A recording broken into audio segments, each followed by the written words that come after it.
microphone. Does that help? Nope. Let's see.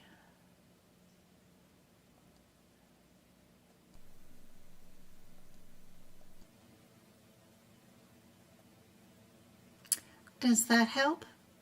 Can you hear me now? And is there an echo, like too many audios? Let me know. I just turned off another one to see. Let's see. Can you guys hear me now? It's always one thing or another. No echo. Good. Hey, Letitia. Good to see you. Yes, no echo. You guys can hear me now?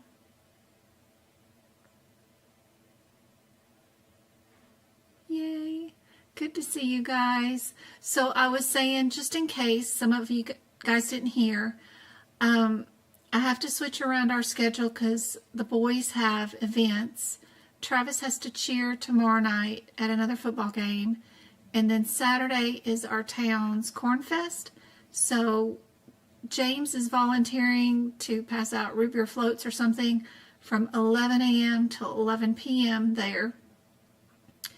And you know, being helicopter mom, I can't leave them alone in the middle of the city by themselves. So I gotta be there to supervise, and Travis wants to go anyway. So we'll switch my next live lesson to Sunday. I've already got the link up. I just may change the time back. I've got it scheduled for 4:30, but we might do it sooner. I'll know more when I get closer towards Sunday, but my next live lesson, which is free for everybody this Sunday, will be here on YouTube and on TikTok. Can I explain 99360? Let's go look at that code.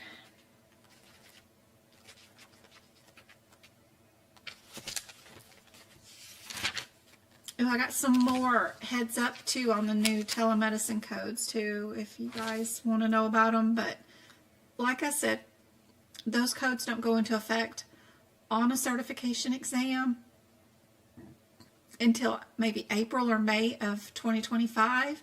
So the best use of our time while we're together is probably on current codes, but I do know more about the new 2025 codes that are coming for telemedicine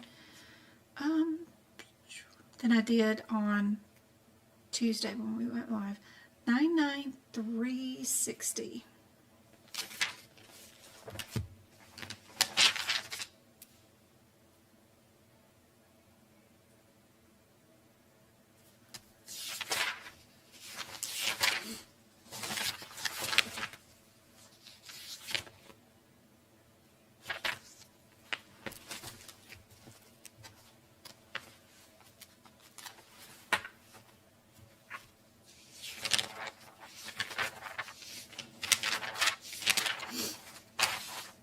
This is our standby services code.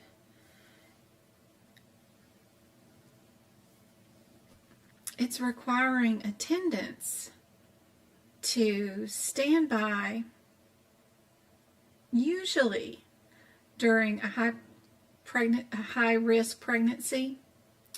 A lot of times it happens for like a neonatologist. My bestie in Indiana just had a baby yesterday during the football game, and this is her second grandbaby, and I was trying to triage from the game because I did peds and labor and delivery for a long time, and she came out with a few little issues. So it's really cool now that I can actually log on and watch from NICU live on my phone from here in Arizona. So it is awesome. So helicopter auntie over here is like, where's her echo? Where is this? You know, it's too much fun. But if you happen to know when a child is going to be born that there might be an issue, you might have a peds neonatologist stand by in the labor and delivery room to wait for the baby to come out. and this is where you get to charge your $993.60. It's one example. It is an each code, so that means this code can be times. So for every 30 minutes, you get to bill another $993.60. If you're doing CCS exam, they'll just write out the code twice. But AAPC likes to just put a big X and a 2 or a big X and a 3 based off minutes. What I do in my notes near this code is that I make sure to, if I've done any practice exam questions with this code 99360, I'll add the answer to that question next to the code descriptors. So for example, I have 60 minutes for standby would equal times 2. 45 minutes equals just the one code by itself, 99360. If it's 2 hours and 15 minutes, it would equal times 4. If it's 46 minutes, it equals times 2. You need to make note that you can only use 99360 with 99465 as appropriate. And we do not use it with 99464. Super helpful to make sure you got those highlighted. And what else? What other kind of questions you might have for that particular code? I remember when I had my oldest, John Michael, 30 years ago, I didn't even get an ultrasound because I knew my conception date, I knew my due date. Everything was progressing normally, and they just didn't even order those back then. So, you know, now to be able to, I've seen this new baby that came into our family yesterday. I've seen her before she was born by these 3D ultrasounds, and then to be able to watch her in NICU on live stream is just crazy. The amount of technology in 30 years is so much fun. There's an echo. Uh-oh. I got every other audio off, I think. I thought.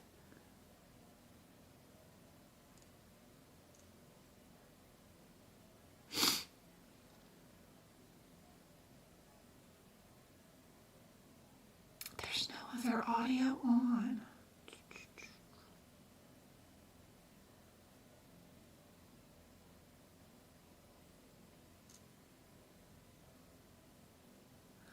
Let me see.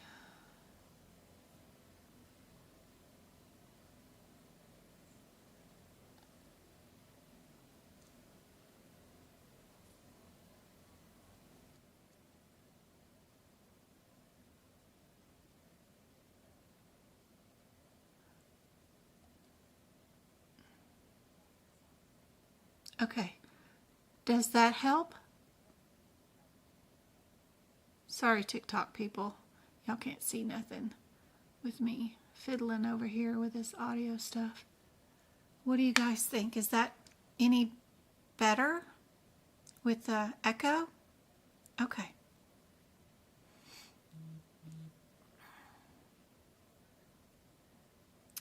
Fagan, does that help you answer the question for 99360? And K4, I have a question about CPT lab path section. Clinical consultation. And 503 to 506. But the MDM also used for surgical path for codes 88321.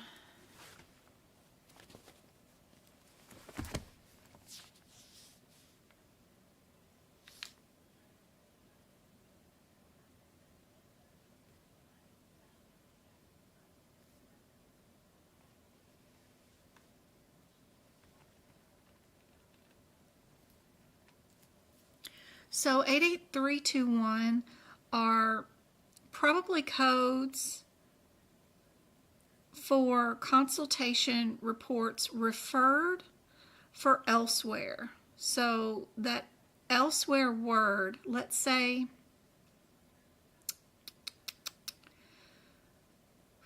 our pathologist cut off, or our surgeon cut off a brain tumor, right?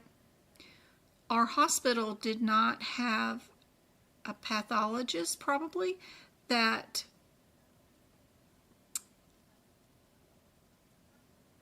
could be in-house to prepare those slides, and we would have to send that specimen out. And if we were going to pay that specialist to prepare those slides,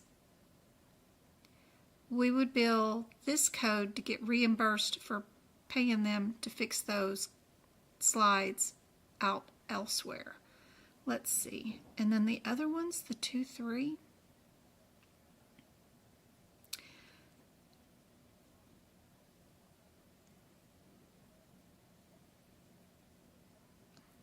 The 88323 looks like it is on consulting slides requiring on referred material that our hospital did not cut out of somebody. Some other hospital cut it out, and then we were just preparing the slides for that outsourced hospital solution. These are codes that will not be utilized on the exam. The only ones that they do like to use for the AAPC certification exam is going to be the 80503 to 506. Those are the ones they like to use a lot of times. I've seen them do the record one, which is the 25, the 88325, where it's just a review of only the records. You're not looking at the specimens, you're not creating the specimens on a slide, you're only doing the record review. I think there's a practice exam question with that particular one. But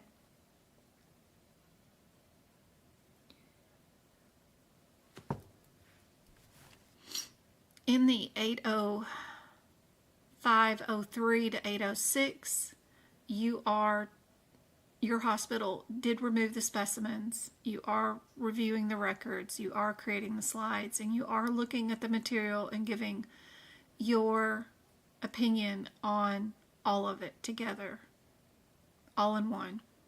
This would be piecing out parts of it. I do have some questions coming up for that one. Coming up pretty soon. For this question, be sure to know it's Medicare, not Medicaid. Medicaid is a state-run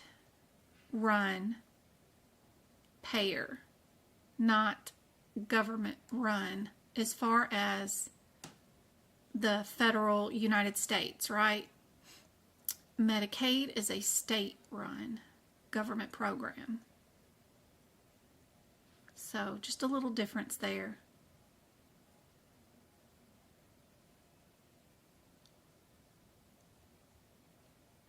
That one usually confuses a lot of people. Who would not be considered a covered entity under HIPAA?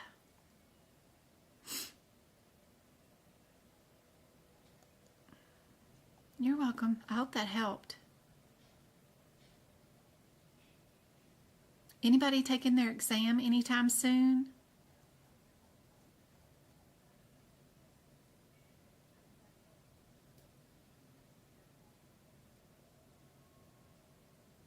Doctors, HMO, clearinghouses, or patients?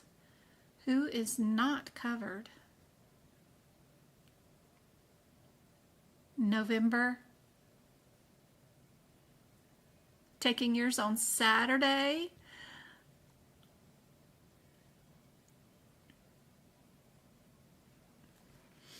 Be sure to know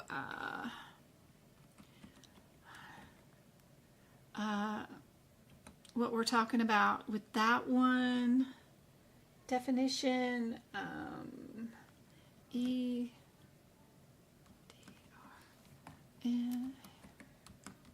that one,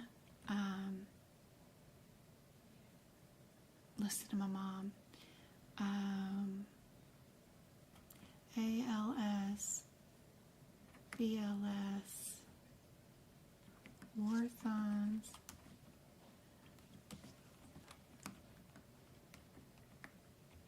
phalanges, murdered it, Warthon's tumor, phalanges. What else have we got on our little list?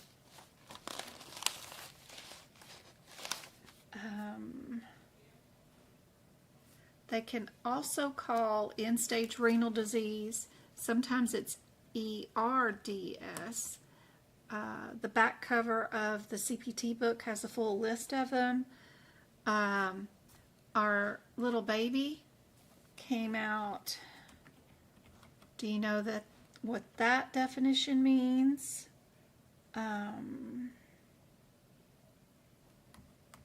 Adverse reactions, insert an IUD and how to take them out an IUD. What are the codes for that? Intersex codes. The differences between NOS versus NEC. Write them in your book. Look for practice questions with those differences. The differences between this versus URONs. That, the differences between versus URETER versus URETHR.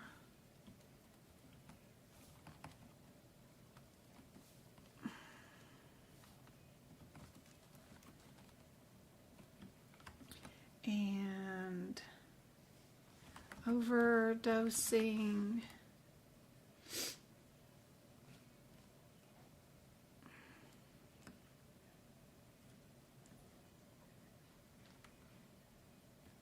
Case management.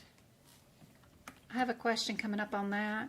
Penile prostatesis. Yep, when they do those implants. Know about ICD-10-J11 and all the different ways you can code it. VBAC equals only a code where the second and third digit in the CPT code descriptor will be a 94. OS is cervical opening, ligament versus tendons,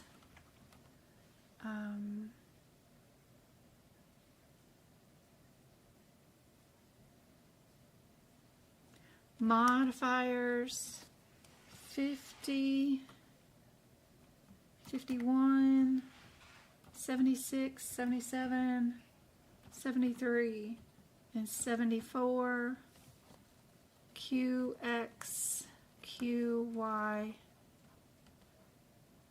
AA,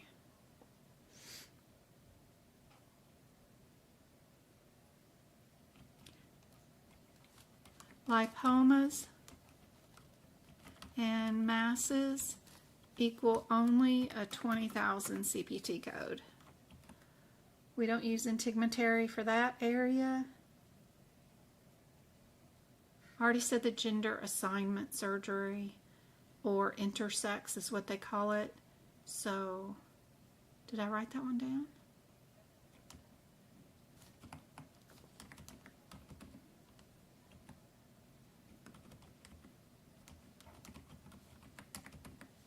CPT codes.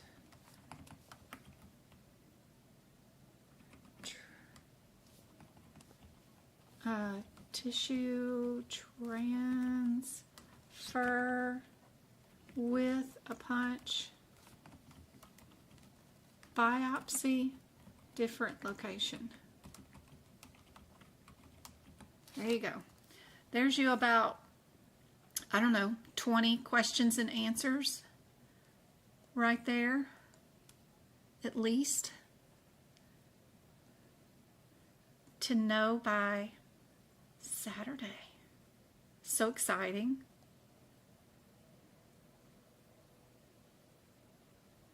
Sorry, guys.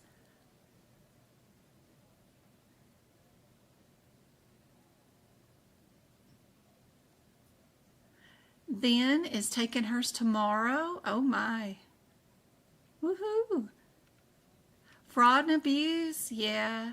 Your differences between fraud and abuse. Have some examples down in your book.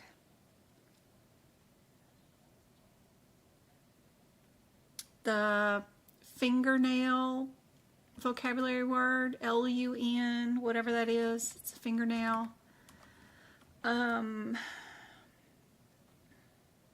Brain's not working today. What else? Auto versus allo on those graphs.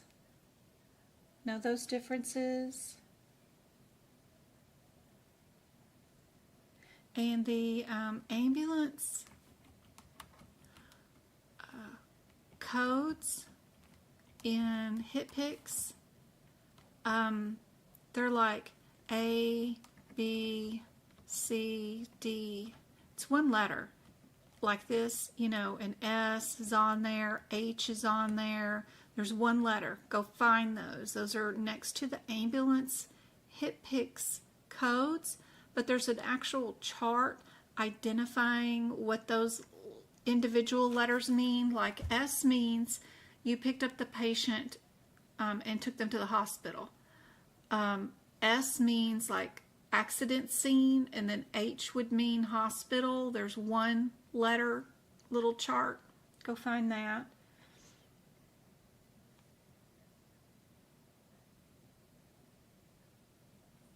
Oh yeah, and then what do the individual letters mean in HIPAA? And then what does like the second C in NCCI stand for? And if there is an NCCI question, the answer is the number that has the 1 beside it. If you're looking at a chart and they have an NCCI thing, a chart listed and a bunch of CPT codes listed, and they ask you which one, look for the one that has the 1 inside the chart next to a CPT code. Yep. Anyway, there you go. There is at least maybe even 30 questions from the exam will be all about those kinds of subjects.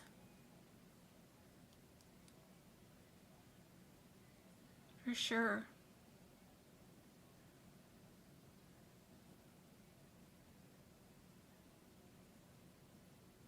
You probably have a urinalysis, UA.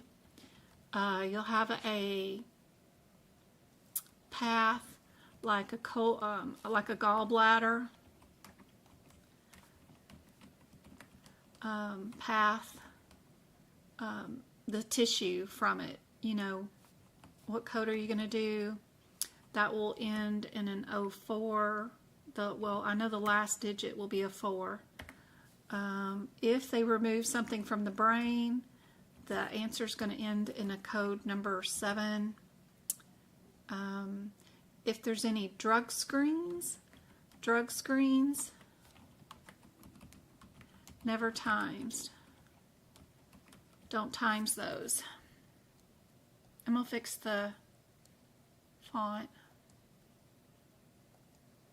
So any drug screens, eliminate any answers that will have like a times beside it. ×2, ×3 for drug screens. In the ER, those codes are never timed. All right.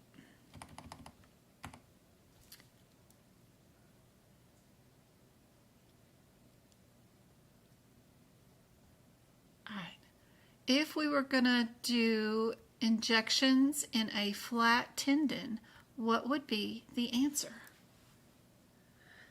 Thanks for the follow, you guys on TikTok. Good to see you guys. Check. My CCA is November 15th. Awesome. Hope I can help you out. Which one should I take as well? Do not take NHA certification. No one will hire you with that one. Only take an aapc certification or ahima, AHIMA certifications. Any of those will do just fine. Penn Foster's really good to me. Help you prepare, someone said. Can you please tell me the best accreditation school for coding and billing? I recommend no school at all. I did it as self-study, and I think you can too. If you just get an AAPC study guide, which is super helpful, you can pass without all that other stuff. So, where are we at? Where am I at? If I was to add a window capture, where are we at? Is that helpful? Let's go here. Yeah. I was playing around on the AAPC site earlier today, looking at their November exam. I like to take it and fail it because I need to save the CEUs till I get time, but just to see if there's any interesting questions. But anyway, if you are at my website, which is medicalcodingbyjen.com, this is what the website looks like. If you go to the social media tab, I now have brand new today an Amazon link. Just click this big little circle right there. That's Amazon. It'll take you to my list of stuff. Just get you an AAPC study guide. I've got the ones from Amazon listed here. That one's crazy expensive. Don't spend your money trying to get that one, but try to find the AAPC study guide, and then all you need is a CPT book. And I have some of those listed too. What do you need, James? Did you read a chapter from your book yet today? And get that study guide, and then when you're at the AAPC certification, depending on which certification you're going to get, you need to read some of your book. You hear me? Go to your certification that you want to do. If you do CPC, just click on CPC right there and then hit prepare for exam, and then only purchase the practice exam questions. When you come down here to their site, if you can only pick one, pick D, E, F. I think those are a better bundle than A, B, C, but ideally if you can get both, that would be great. Just add those to your cart and only purchase those, and then you can practice those practice exam questions. Then of course you just have the study guide that goes along with it, which is better than any course you could ever get because it's got everything that's in the course in a booklet form, and that and the study guide is all you need. AAPC study guide. If you do a Google search and you do shopping, you can also find more examples of the study guide. Just make sure you find one that is from AAPC. Don't buy one from another maker. There's one from Vitasource, which is cool. Here's somebody on McCary selling their old one, which is from 2023. It's great. Good version there. Awesome, awesome, awesome. So try to find you a study guide. Right there's another one from AAPC, and that's all you need. You don't There are no prerequisites that are required. You can just sit for the certification exam, and that's what I do. I help you learn from the exam point of view how to pass the exam. And there are tons of resources along with that Amazon list. I also have Pocket Prep, which has 750 practice exam questions. Super wonderful because they tell you where the answers are and they have page numbers. So that's a great little link right there. That's that pink bubble that's also bouncing on my website. But really recommend just doing it without, thank you for the taps, without any course at all. Save your money. I mean, unless you get the course for free, I would save your money. Don't put it on a loan and then pay it off. Oh, yeah, that's rough. Everybody get D for the answer for this one? Perfect. Good job. What about one trigger point injection in the gluteus maximus? And then they had a couple in the right bicep. So they had 3 injections. What would be the answer? Best practice is to go straight to the codes individually in your manual. See what their differences are first, then pick out your answer before you read the question. You like the pet hair removal thing on Amazon? I do too. My oldest got it, and I've always bought the 3M stuff, the paper, and it's just annoying to have to deal with the sticky paper and pull it off and then get it to peel correctly and then get it to, I don't know, this other thing works much better. So yeah, I've got the kitty cat's hair, and that one's like $6 or something, so it was a really good price on the pet hair thingy. The butt cushion for all this sitting you're fixing to have to do to learn and study is also great. And then you can make yourself a lazy Susan like I did for the books, and those hold your books, so it's really great to have one of those. ICD-10 on one side, CPT on the other one, and you can just wheel it back and forth. It'll help with your time management, getting from code to code. Remember, these are coded based off how many muscles, not how many injections. So C would be the answer for this one. Yeah, good job. Good job, Jasmine. What about this one? Are we going to be global, meaning no modifier is needed? Do we need to add modifier 26? Do we need to add TC? Or do we need to ask the insurance company? Ortho office has their own x-ray equipment, and the patient comes into the office for foot pain. The patient has an x-ray of the foot, which is read and interpreted by the ortho provider. What are we going to build today? K4 is fast. Who's sending gifts over here on TikTok? Thank you so much, guys.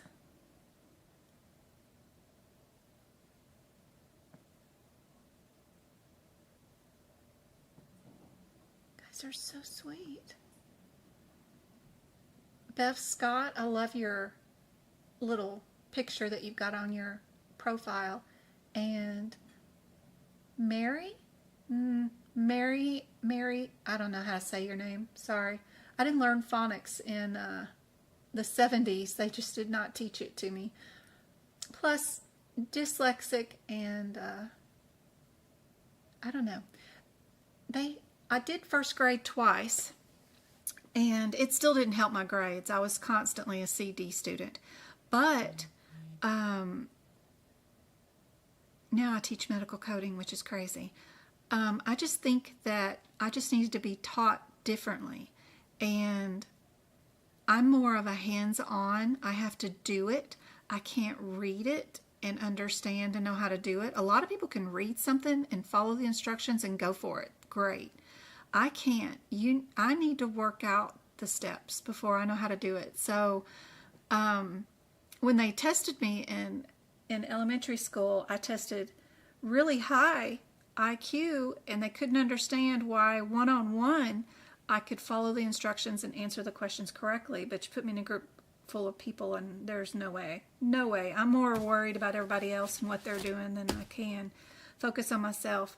So, yeah, they tried everything, holding me back, and I still was not good in school. Never was. Even in college, I was still, B, C student, never an A student, never would be. But I just need to be taught differently. And that's why seeing so many people suffer through these courses and trying to spend all this money to get into this career, I didn't like people suffering. And I know there's an easier way to do it because I did it myself. Taught myself how to do this so I could pass the exam. So that's why we ended up here anyway. For this question, yes, this is global. It's great to see everybody answering A. I remember a point this year where everybody would have said 2-6 or TC. Perfect. Good job, guys. This is global. What about this one? Patient is sent to the hospital for an x-ray of the arm. The hospital does the x-ray, which is read by an independent radiologist. What are we going to do for this one?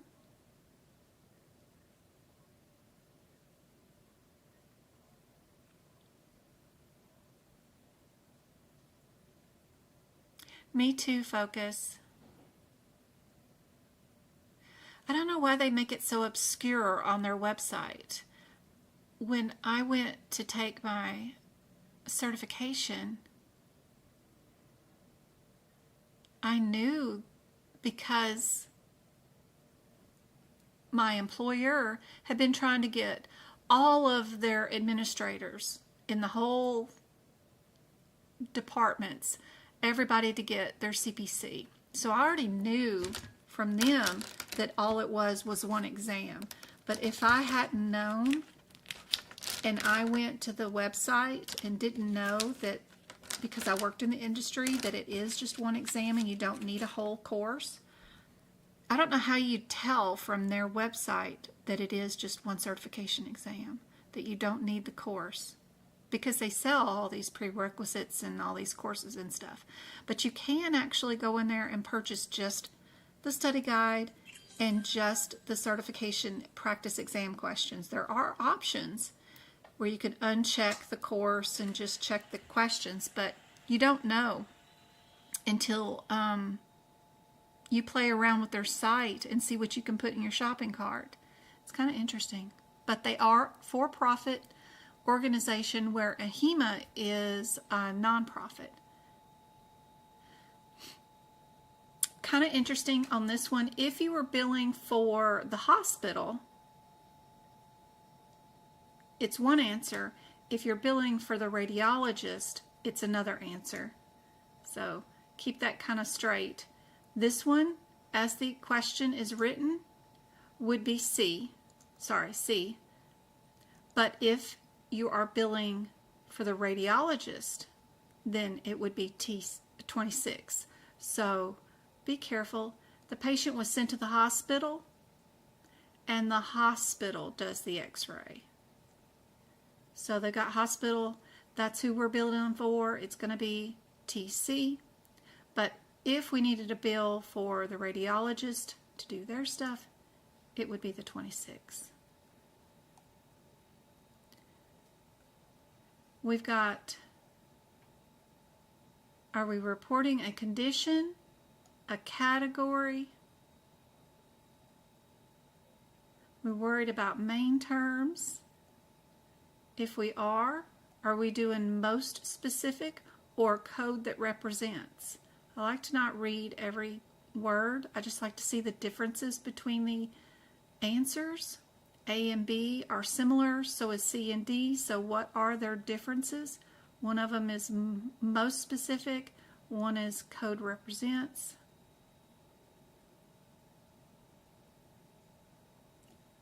One's reporting a condition, one's reporting a category. Do you know how to look up the IA 18? Do you know where to find that in your ICD-10 book? That can be super helpful. Thank you so much for meeting the goal on TikTok. You guys, it's been forever since we've met a goal on TikTok. TikTok will be super helpful. Hey, Samantha. Good to see you. Miss Scott sent 20 pumpkins all by herself. Thank you so much. Your gifts give out YouTube subscriptions to our YouTube channel. I do have a set of videos that show you how to book prep your books, like the CPT and the ICD-10 codes, how to book prep your guidelines. Also, it gives you access to all my old workshops that are older than 90 days, and it gives you access to the podcast where I'm reading out the guidelines, telling you what it means per guideline, and I am giving out those free YouTube memberships right now, so your donations there on TikTok help pay for this stuff. So Jana, Vanessa, all you guys just won YouTube memberships. I hope those bonus material areas help you guys out a whole bunch. There are a lot of YouTube videos where, like, your most common mistakes. There's specialty certification videos for like CPMA and risk adjustment certifications. Lots of stuff going on there. This one too was answer C. It's talking about default codes. What are the main terms for each one of these diagnoses? If we were going to look up these diagnoses in our ICD-10 book and we didn't have A, B, C, or D, what's the first term that we would go look at in our alphabetical index? Hey Lulu, good to see you. I love the little icon next to your name. That's cute.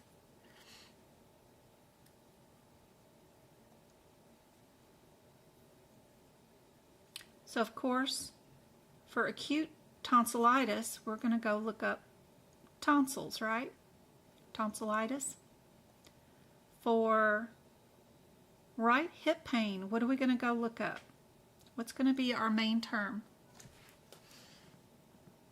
I just started my course, did anatomy and terminology 1 and 2, and now on to claims. It's so confusing. I bet it is. Just save all of your practice exam questions at the end of every chapter. See if you can't copy, highlight, and paste them into a Word document on your device. That way, when your course ends and you no longer have access to it, you've still got a list of all of your chapter practice exam questions, answers, and the rationale. That is the most valuable thing out of your course. A lot of times, a lot of the courses, especially for AAPC, you get to take every chapter exam twice. Go in and just fail it the first time. No big deal.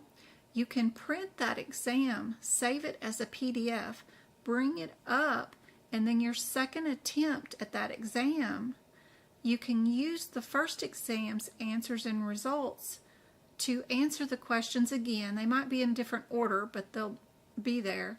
And then you can use that PDF to answer the questions in that chapter review the second time. I can show you in my Blackboard how I go through and I answer the first set of questions, just like I did. I was showing you guys how I did those practice exam questions on the AAPC site today. I went in and clicked A for the answer for all the questions, all 20. And then that way I get to see the question, the answer, and the rationale copy it down, and then I'll take the exam again when I'm ready to with the answers. That way I'm not having to spend so much time. I've got dishes to do, I got laundry to do, I got other stuff going on, but when I get ready to update my ICD-10 and CPT book, that's when I go back into those practice exam questions. I look up and take the time to look up every single code, why they may have picked those particular codes as possible answers, what are the differences between those answers.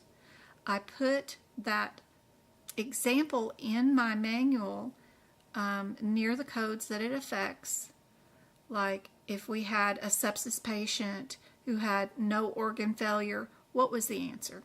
And just simply write it down. Sepsis, no organ failure. Here's the first diagnosis code. Here's the second one, if there happens to be one. And then that way I've got the entire course written inside my CPT and ICD-10 book for reference during my certification exam, because the exam is an open book exam and we get to take our CPT and ICD-10 book with us. It's just very confusing to read or listen to all of that course and learn about the different questions and answers all at the same time.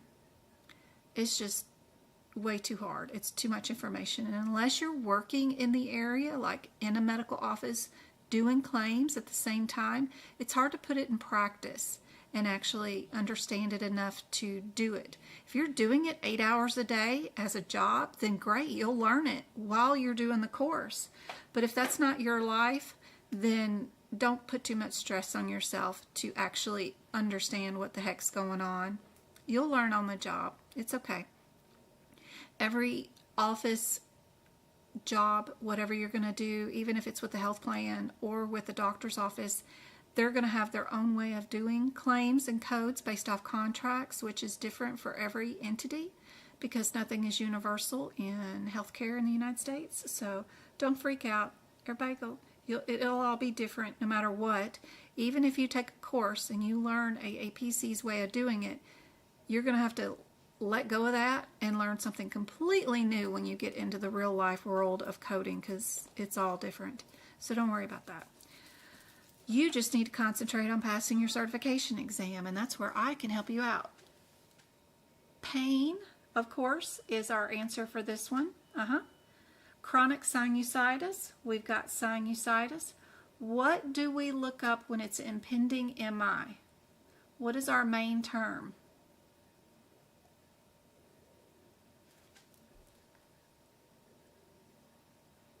Good job, Janelle. That's why you do so well in tutoring lessons. That's awesome. But it is a little bit confusing for you guys that are working in the real job area. That can hinder you when you go to take your exam, because if you think about what your guideline is at work, then you'll get the wrong answer on the exam because AAPC doesn't do it like real life stuff. So it's helpful in some ways but harmful in other ways. So it's challenging no matter what, but I can help you from the exam point of view pass for sure. You just by chance passed on and you passed your test with an 83. Yay, Barbara. I think you would have been able to do it without me. You are awesome. Congratulations. Thanks, Barbara, for popping in and letting me know that I helped you in some way. That's my whole goal here, is to make as much of a difference as I can in as many people's lives before I fall off this planet, you know, in the middle of the solar system. So that's awesome. You're taking your exam November 4th and you're so nervous. That's to be expected. Don't hold yourself, too hard. Don't be too hard on yourself. And just keep thinking about, what does Jen say? What does she say? Don't linger too long. Look for your coding irregularities. Look for your similarities. Go to the answers first. Look up the differences between the answers. If it was going to be answer A, the answer is going to be this inside the certification exam question. It's going to have extra in it, or intra in it, or infra in it. What is it going to have in it? Impending is correct. Good job. What are the headers to these codes without looking in your CPT book? These are a few of the CPT codes that I would love for you guys to just know. Like for number 1, when you see that code, you're thinking automatically microscope, right? Would I need to add a microscope to the situation, right? What is 99222? What's the header for 99213? What's the header for 99386? And what about 99310? Do you know them by heart? If you don't, make yourself some flashcards and learn those headers. It will help you out a whole bunch, especially for the E&M area of the certification exam. Most of the CPT books in the back, you know, the codes in the surgery section, we don't worry about memorizing those. The microscope one is kind of handy. It's an add-on code. It'll never be the only answer for any question. Knowing that it's an add-on code is helpful. Knowing that it's just for microscopes is helpful.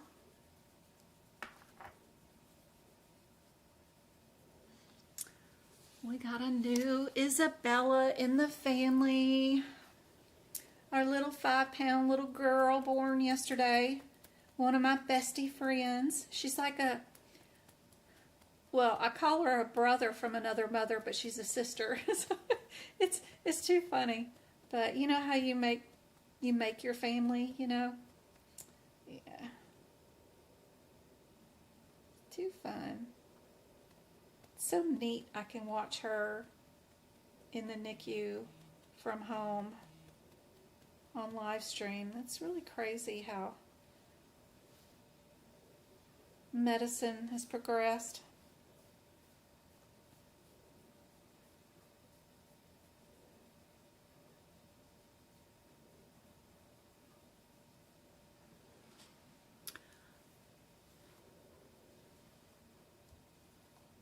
Did everybody get their differences listed?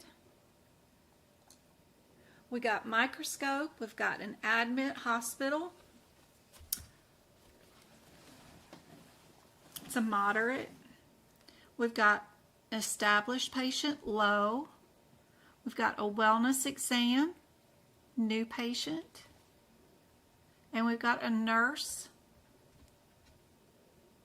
subsequent high visit. Handy dandy to know those differences for the exam. That way you don't have to open your book. You already know what you're looking for in your exam. Was there any chief complaint? If there's no chief complaint and they're just here to get a checkup, then you know you're here, right?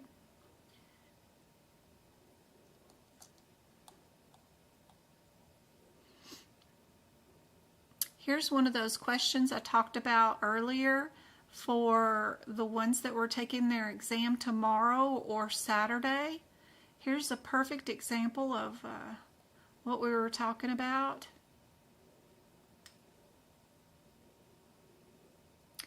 If you are doing a drug screen, what did I tell you is never one of the correct answers?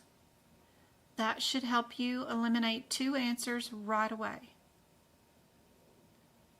Then you just need to look up your differences between an 803.06 and an 803.07. What is the difference? And only look for that difference in the certification exam question.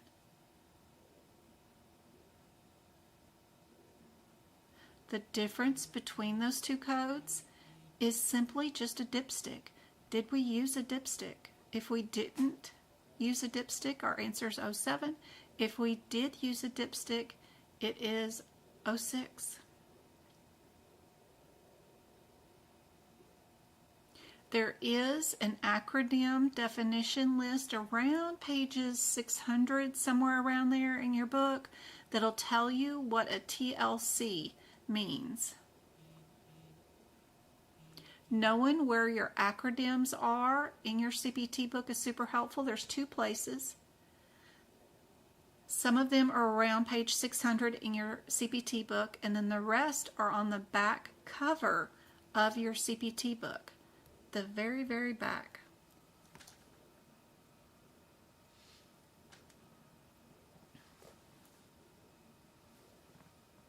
Hey, Twinkle. You get back to work. Twinkle's going to be having her daytime job switched around to maybe a little bit something later on in the month. It's like in November, somewhere around in mid-November, where she can participate in more of our live lessons again. So that's awesome. Excited to hear about that. AAPC sent me 3 pages of guidelines to print for the exam. Awesome. That's great.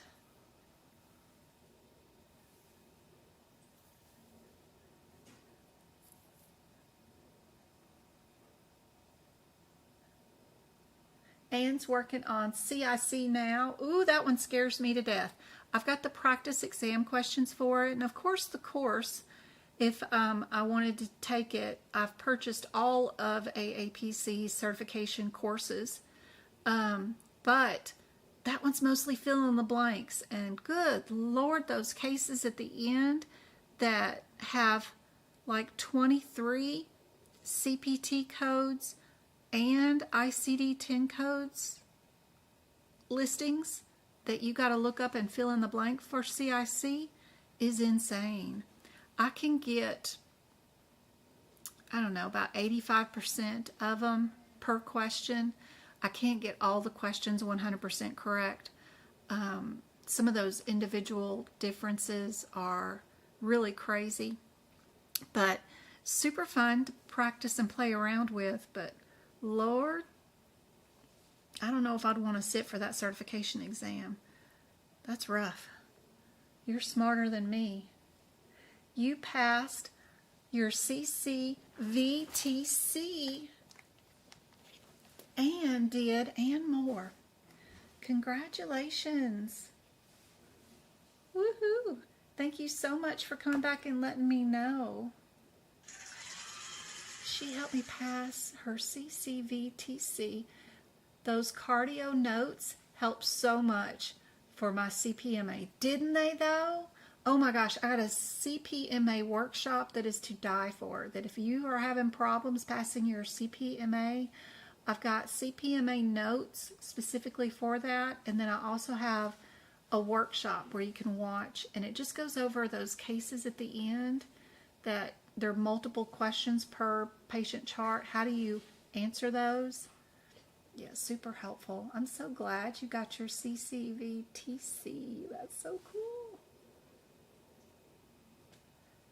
MK's taking her exam on Sunday.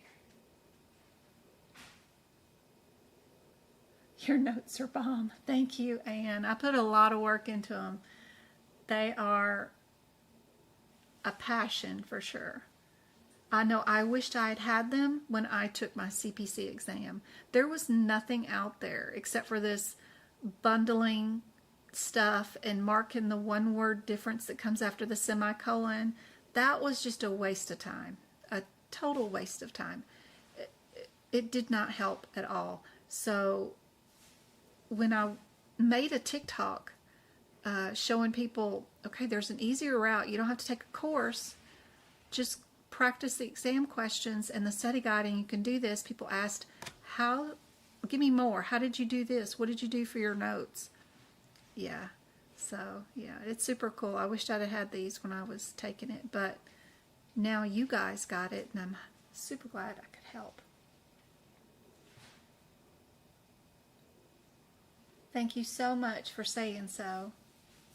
And she's saying my notes are helpful. Everybody got their answer for this one? Y'all know what a TLC is now?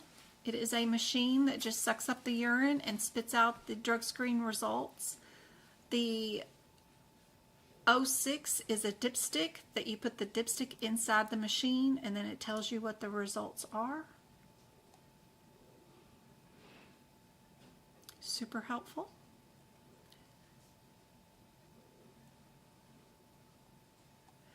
If you guys are going to take your certification exam at home and you don't have an office desk or anything, this is one of my favorite pictures to show off. Is you don't need a whole lot. You just need 4 walls and a door that will shut, right? And you can put your laptop and your external webcam up on anything. Get grandma's old ironing board out. Use that as a table. You don't need to spend a lot of money to sit for the certification exam. You know, just use what you've already got. Here's one of those very cool anatomy terms to know for your exam. Be sure and know what this particular certification exam is. Great, MK, I'll look at it. I'm getting ready for my CPC exam and I'm having trouble with an operative note. Any tips? Yes, do not read it. Absolutely do not read it at all. Don't read those op notes.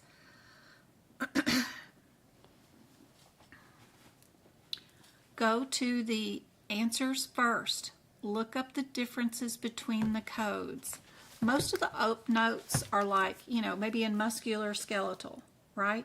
So if you're like at the where they fix those bunions and stuff in that toe area, right? And your surgery is going to be a bunion. It'll say it in the title, right? Right next to the answers that you're doing a bunion surgery. Well, go look up your differences between those available answers. That's the first thing. Like if you were doing 28292 versus 28291 versus 28296 versus 28295. Okay, they're all on the same page. What book am I in? I'm in the 2024 CPT book on page 195. So if you have a big op note for this patient, the only thing that I'm going to look for in the op note is if there was an implant, if they used wires, if there was a bone removal, or if they just repositioned the bone. So I'm going to take 2 of those at a time and look for them. The implant and then wires. The differences that sort of match is probably the 28292 and the 28295 because they both are just realigning bones. One is using wires. They're both proximal.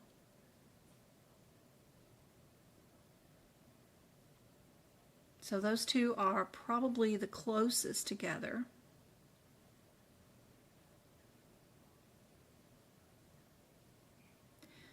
The difference between 28292 and 28295 is we're doing a bump removal from underneath the big toe.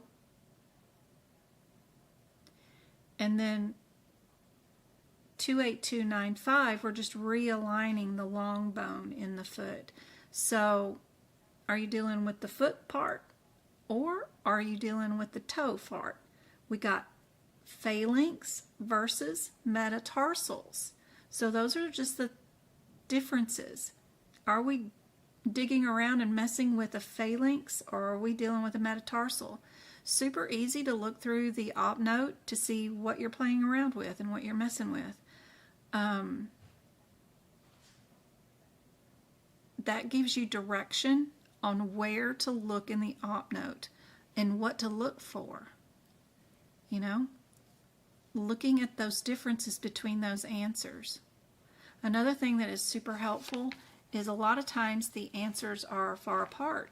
So if we were here at the 28295, but another available answer was on page 183, for instance, we have a different header for page 183, which is femur. Everything on this page, starting with codes 27301, is dealing with the femur, but everything for page 28292, we're dealing with foot and toes, and you can find that header on page 192. Looking not at the CPT code descriptors first, but looking to see what header those codes are under is super helpful, because if you had two answers over there under femur and two answers under foot and toes, you could eliminate things super quick and get yourself to a 50-50 shot if you remember to go look at your headers before you looked at your descriptors. Those red headers before a set of codes, different body parts.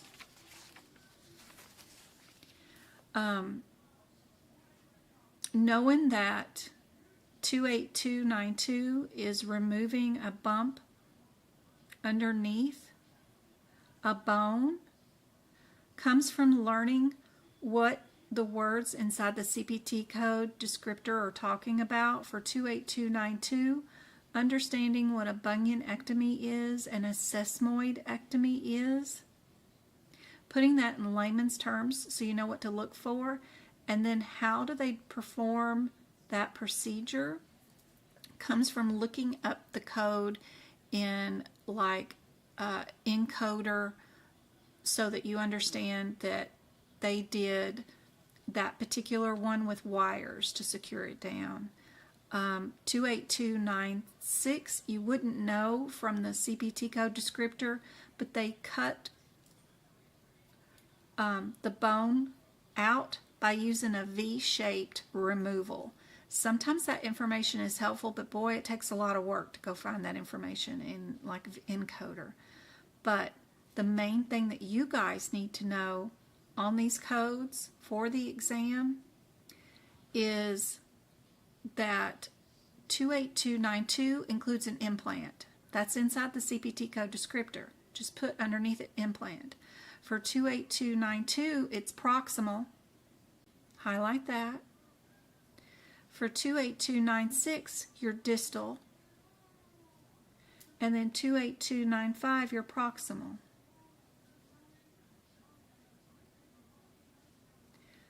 A lot of things are you anterior, posterior, proximal, distal? Where are you at on the bone?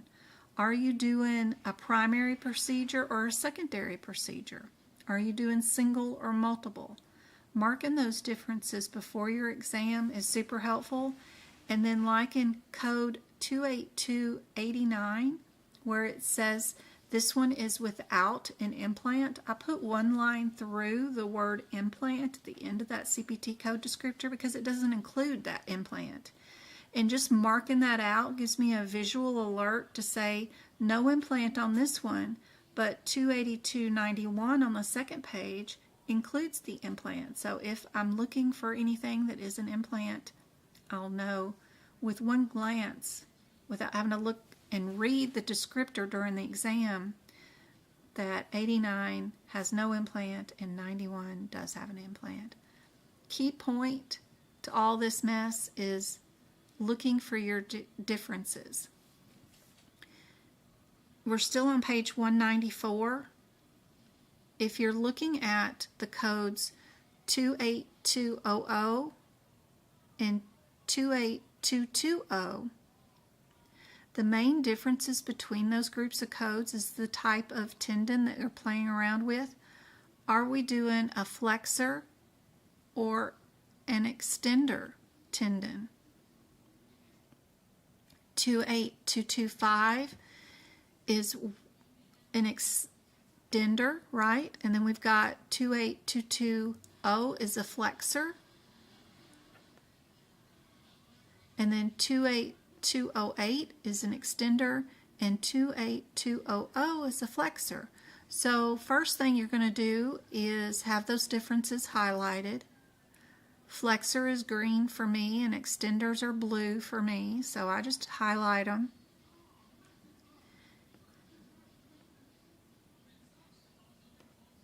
Knowing that extender helps you stretch out the foot, and knowing that flexor helps you bend the foot or tendon, that makes up that's a good difference. Like if you don't know what the word means, then Google it, figure it out. That's super helpful. Are you stretching? Are you bending? That can be super helpful. And then only taking those differences between those answers and looking in your case is helpful. A lot of times during the surgery, is down at the bottom. And then if your difference is just the name of the tendon that you're removing or playing around with, the flexor versus the extender will be in the top part of the note. So knowing where to find the information is super helpful too.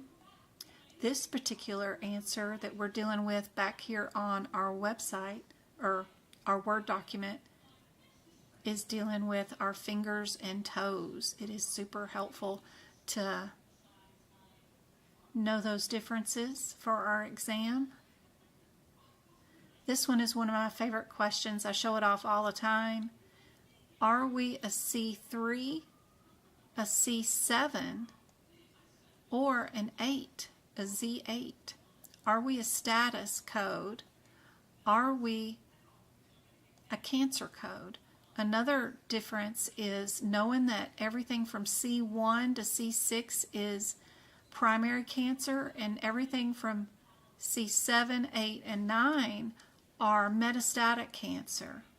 And just looking through your exam question to see if your patient has metastatic cancer will help you eliminate a lot of answers. You can't be a C3 or a C18 if you have metastatic cancer. So you can get rid of A and D really quickly. Then you just need to know, would we code cancer first, or would we code history of cancer first? Which one would go first? Of course, C is the answer for that one. And you can see those differences in your ICD-10 book by looking up your main headers here. C34, malignant. C78 is secondary. There's some guidelines that go along with that too, that if a primary malignancy previously existed, you have to code a Z85, but that it will be secondary. So there are guidelines to that, and there's our answer. This question we had like the Tuesday when we did this question, and I wanted to make sure that everybody knew, because my camera wasn't working, where the appendix is that we could find the answer for this question.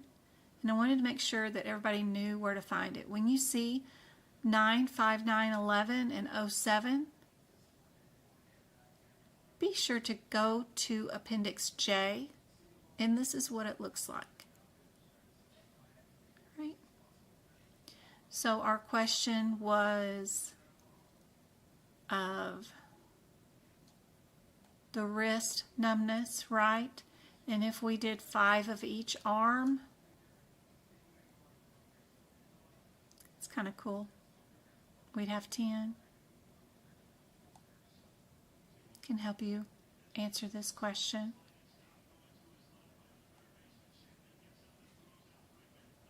What about this E&M question? We're in the 9942 area, or are we in the 9949 area? Looking up those differences and then only looking at the question to see what they're asking us to code today will help out a whole bunch.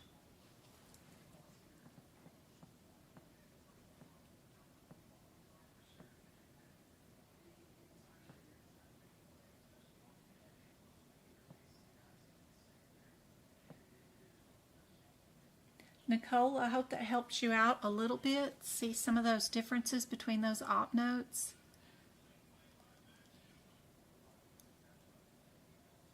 What is the best camera to get? I'll add one, Kate, to the Amazon list. That's a good thing to remember that I have not done yet. To our Amazon list. Amazon. The cheapest one with the longest cord.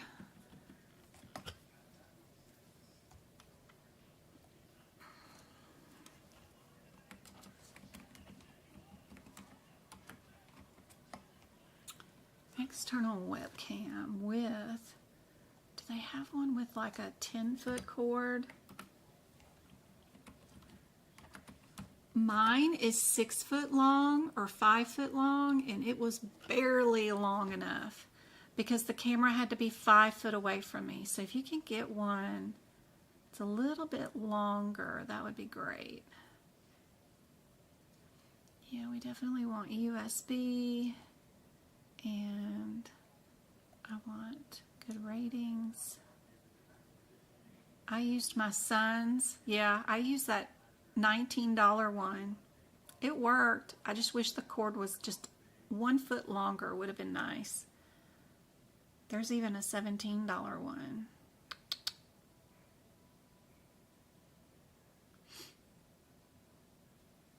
How long is the cord on this one? Save $10 with a coupon. That's cool.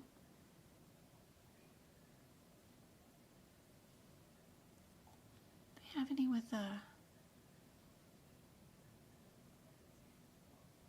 don't say anything about the cord sizes.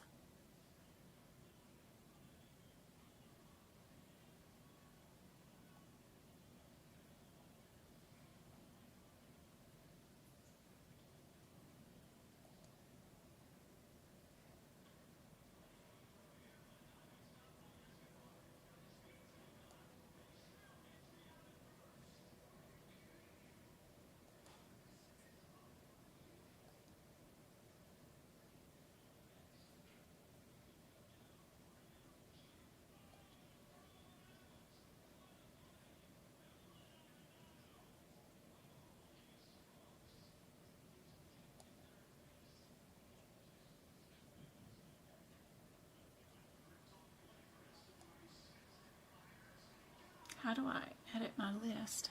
Now I got to figure out how to get into my list and edit it to add that camera in there. Here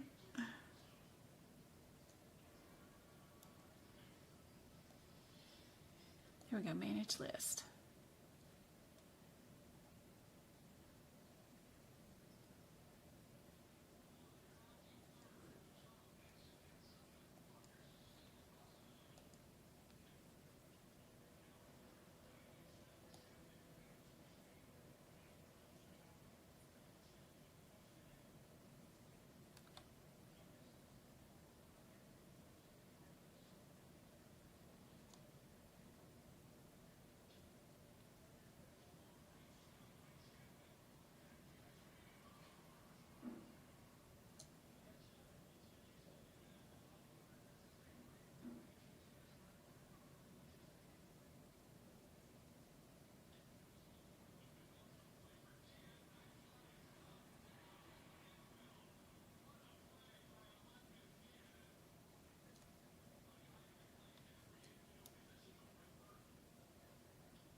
That's not helpful either.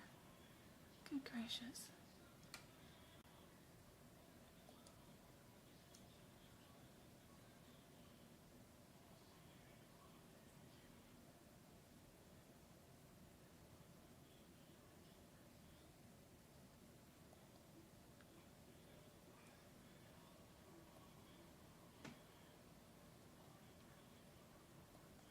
Whoops.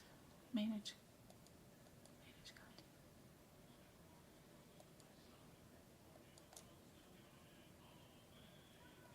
Add product. products. My browse history. There we go.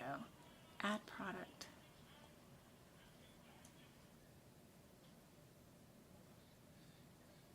Here we go. Now we've got a camera added to it. Awesome. Hopefully that'll help on the Amazon list. It's the one I used.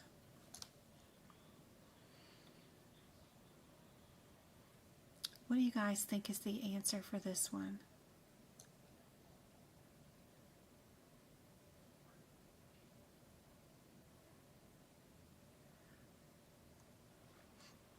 Patient was discharged from an inpatient observation on Monday. Initial contact is completed on Tuesday, and a patient was seen via telehealth 10 days post-discharge. The provider documents a high MDM. What is the answer? Ooh, this will change probably with the new codes that are coming for 2025.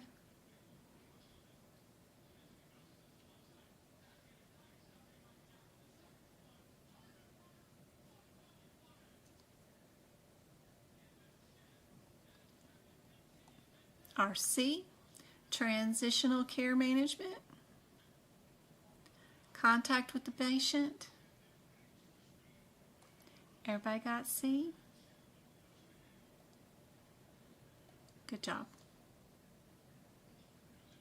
How should a claim be coded if alcohol use, abuse, and dependence is all documented?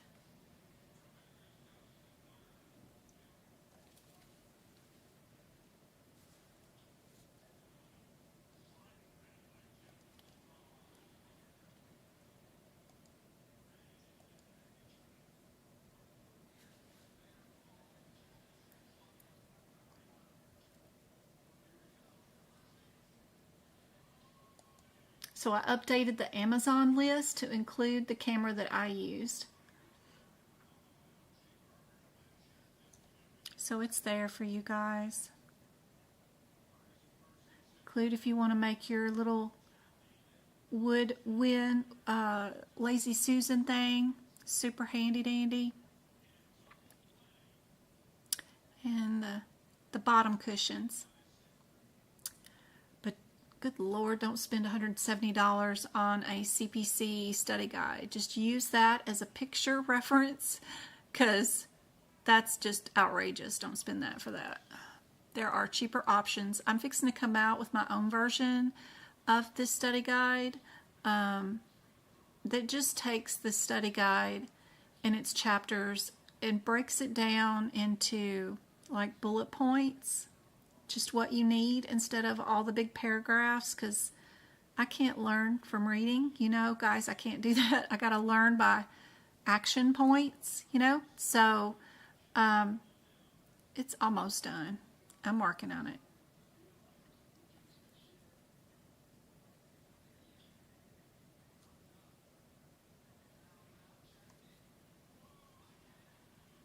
Get back to this question.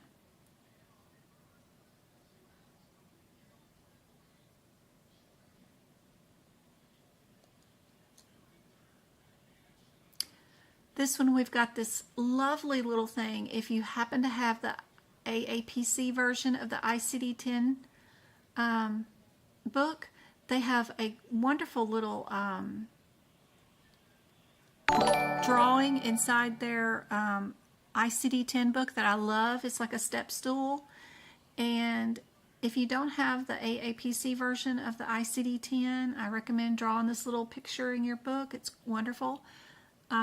Just remember, however, whichever one is the highest is the one that you code. You only code one. You don't code use, abuse, and dependence all on the same patient. If there are only two, if two are listed, pick the highest and only bill the highest. Super helpful to have that written in your book for your exam. Here's another one, a surgical path. Knowing the differences between the 05 and the 07 is super helpful. I told y'all earlier that usually the 07s are like brain, and then we can consider that 05 is easier to get to than a 07, right? So we've got a colorectal polyp. Where would that be? You just have to take what they removed from the body and do a word search in these questions through each code that's your available answer and see where you can find the colorectal polyp. It's just a word search for these.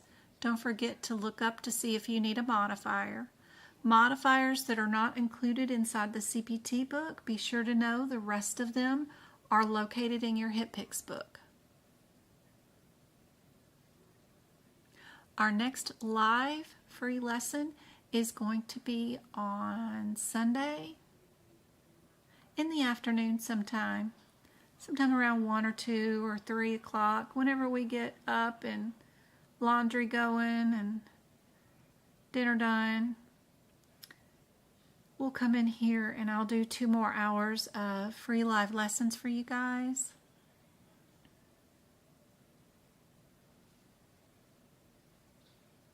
I hope everybody has a great weekend. Y'all are getting outside sometime and getting some sunlight.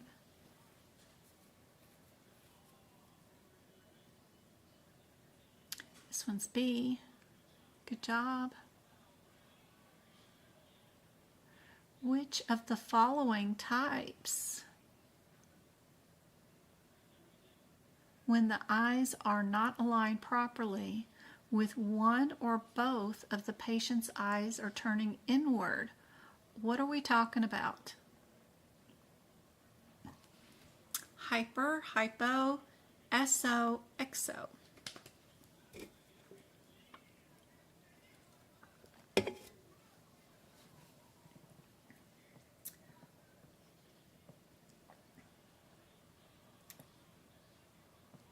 Aw, thanks, Twinkle.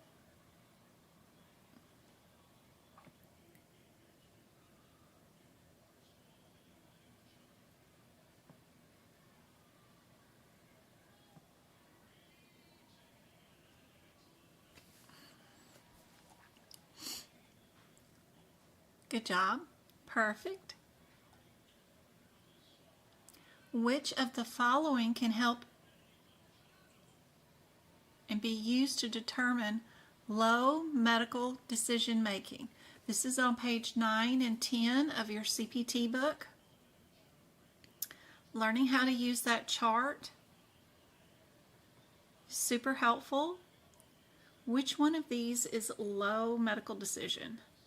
One or more self-limited minor problems, one stable acute illness, one acute uncomplicated injury or illness requiring hospital inpatient or observation care, or both B and C.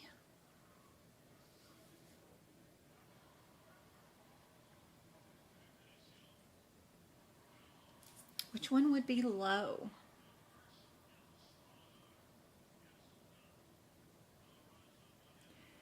$11,000, don't you dare. No.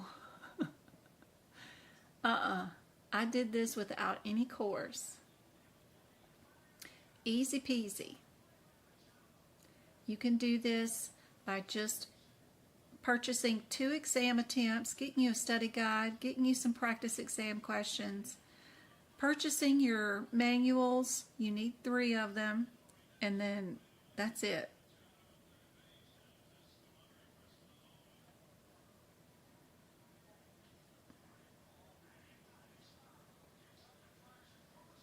$11,000.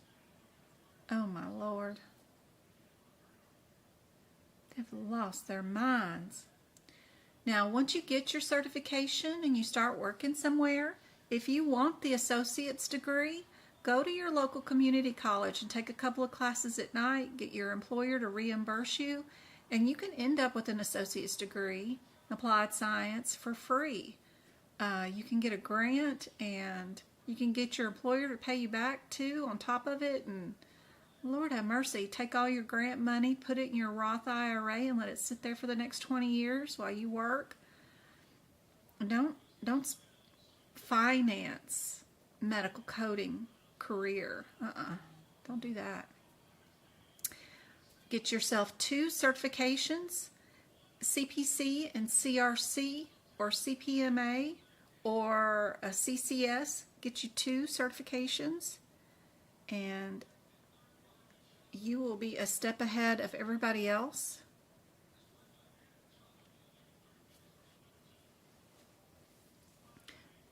Everybody got the answer? C is the answer for this one.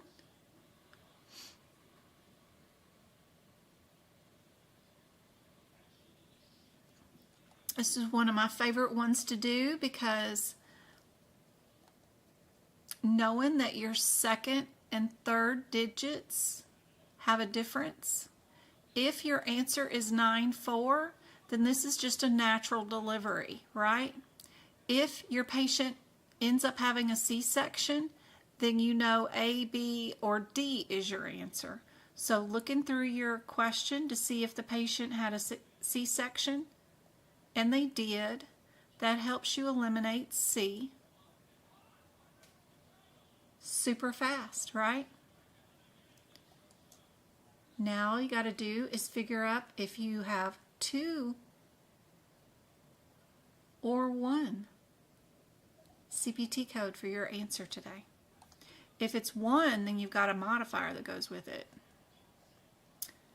What would be more likely? What happens when you do a delivery and a tubal?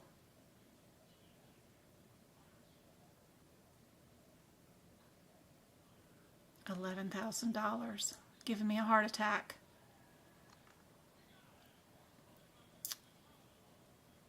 I do. All my codes are based off of CCS and CPC. If you are, how do I bind my books together? So if you go to my website, medicalcodingbyjen.com, over here in the far right corner is something called Shared Gallery. Click on that tab right there. It's completely free. Go there. You'll get a list of all my favorite pictures.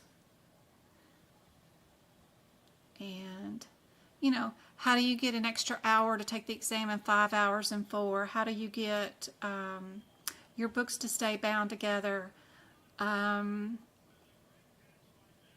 do you get rid of your apprenticeship before you take your certification exam? That's where that picture is.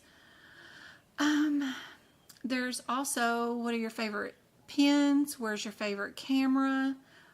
Right here is a picture of how I bind my books. I don't use the hot glue. Some people love the hot glue, but I just use zip ties. And I just zip tie the bottom 2 rings together and then cut the zip tie, and that's what I do on my books. But all this information, anything that you guys could want, possibly need, is on my website, completely free. Don't be afraid to click on things. I just ditched my Verizon service to Mint Mobile and literally paying $15 a month for my cell phone service. Absolutely love it. And I've been a Verizon girl for over a decade. Absolutely love it. Can't say enough about it. Sincerely love it. Pocket Prep is wonderful for practice exam questions. There's a free practice question area you guys can go to. There's a ton of stuff under the resources tab, like how do you do your book prep. There's even book prep videos. There's tutoring if you guys want to schedule tutoring, although now that the new 2025 books are out and we've got Thanksgiving and Christmas coming up and a lot of other activities that the boys are doing, there's probably not going to be a lot of tutoring available until January again. But if there's anything that opens or anybody cancels and you are wanting tutoring, grab it if it's there. Free practice bonus question area there, and I even have a membership if you guys want access to all of my bonus practice question area that has practice and bonus PDFs that you can download.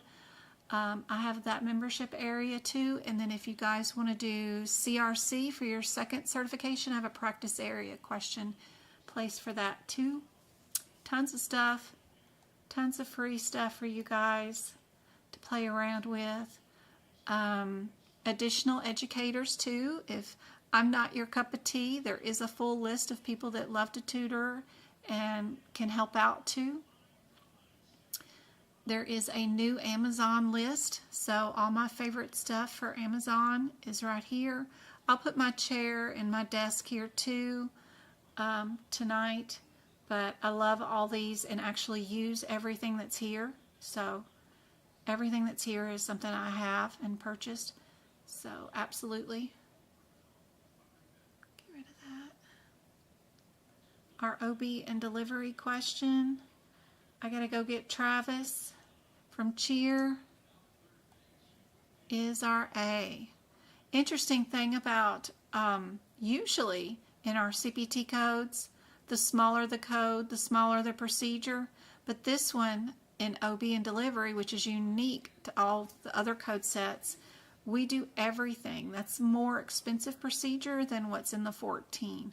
14 is like pieces of procedures.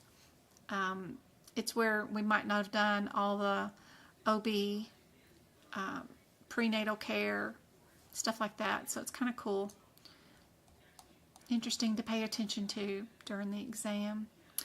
But I've got to go. It's already 6:04 and I'm going to be late to pick up Travis. So I got to run. I love you guys. I'm so proud of you guys. I will be back on Sunday.